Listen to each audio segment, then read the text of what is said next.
panibagong taon at panibagong pagkakataon para sa mga Sheg upang patuloy na maipamalas ang kanilang kakayahang umangkop sa mga hamon ng panahon. Ang taong ito ay naging hudyat ng pagbangon at paghilom ng ating komunidad mula sa 3 taong tila pagtumal ng buhay dahil sa pandemya at iba't ibang sakunang ating dinanas. Sa usapin ng local governance, mahalagang mabigyan ng espasyo ang mga kababaihan at mga bata magkaroon ng kakayahang maiparinig ang kanilang mga pagkabahala at maging parte ng sistema at solusyon. Kami nga mga CME, inaupod din namon ang mga kabataan sa pag-inggit sa barangay para makaupod manamon sa pagpresenta sa amon mga concern. Kaya mahalagang sumasali kaming mga bata sa pagpupulong ng mga matatanda upang mas maintindihan ang aming sitwasyon. Dahil kaming mga bata ay may ideya na makakatulong sa mga matatanda upang mas mapabuti ang aming mga kapakanan. Dahil may kakayahan din kaming mag-isip at gumawa ng mga activities na makakatulong sa aming mga bata. Malaki ang gampanin ng psikolohikal na edukasyon sa paghuhulma sa kamalayan at kaalaman ng kabataan, lalo na sa usapin ng maagang pagbubuntis. Gamit nito, mas nauunawaan ang epekto ng maagang pagbubuntis hindi lang sa katawan ng bata, pero pati na rin sa kanyang pag-iisip. Bilang isang batang babaeng Bangsamoro ay naoobserbahan ko na marami sa amin ang maagang nag-aasawa kaya maaga din nabubuntis. Kaya dahil doon sa aming ginawang Psycho-Education on Effects of Teenage Pregnancy ay mas naunawaan namin kung ano-ano nga ba ang epekto ng maagang pagbubuntis hindi lamang sa aming pisikal na pangangatawan kundi pati na rin sa aming pag-iisip. At higit sa lahat ay nakakaapekto din ito sa aming kinabukasan. Sa aming organisasyon na tinatawag na Alyosan Children Organization for Peace o ACOP ay nagkaroon din kami ng pag-uusap tungkol sa mga issues and concern na kinakaharap ng mga kabataan.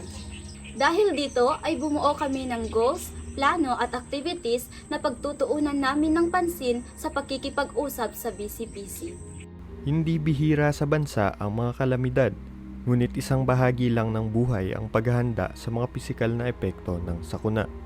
Bagkus, mayroon ding kapantay na kahalagahan ang paghahanda at paghilom sa mga trauma na nararanasan dito ng individual at pati na rin ng kanyang komunidad. Ang mga ginagawa namin na may kinalaman sa DRRM ay ang pagtatanim ng mga pananim na umaangkop sa pagbabago ng klima at pag-aalaga ng mga hayop para ito ay makatulong sa amin. Inaalam din namin kung sino-sino ang mga taong dapat lapitan sa panahon ng sakuna. Maliban sa pisikal na kahandaan ay binibigyan din namin ng pansin ang mental at emosyonal na paghahanda. Nagkaroon kaming mga shakes ng pagsasanay tungkol sa basic psychological first aid at awareness tungkol sa mental health at kung gaano ito kahalaga. Naba, grupo namin sa Manisan, na ako pangarap na makapasad yung mga otak kong mangagi sa piararalong kasi. Sa gunaan na nakarunggulan sa atak ko, asawalo sa nakakarin sa nakarunggulan sa kinagraduate din. Namaslan ako sa naguna na ikaisa na pamusungan ng malu nimnanim malilibutan hindi dan gakalma na sa guna gakalma sabab sa kina dataga pra sukawagi bawata nadita idsubra so kaninang tuwa karapatan may badasan ko sa kakarika pagkagapya di ka madasi katuntay ka muna sunanggulan peace na kapamagayon ng mga tono barangay lumaso kaya sa mga Christian sa ibang lugar na napaka umamo sa kabamagayon ng Bangsamoro sa din ng mga pagkakaya timbang nga nakapangagi niya pa mga babaybanan sa buwan. Nakapangagi sa panunigulan-nilan, di ka na to nawari bu, kaarang karapatan yan adeta kanya na paninindigan. Kasunod na niya bityala, lagi na sumagamama ka babay na to nawari bu.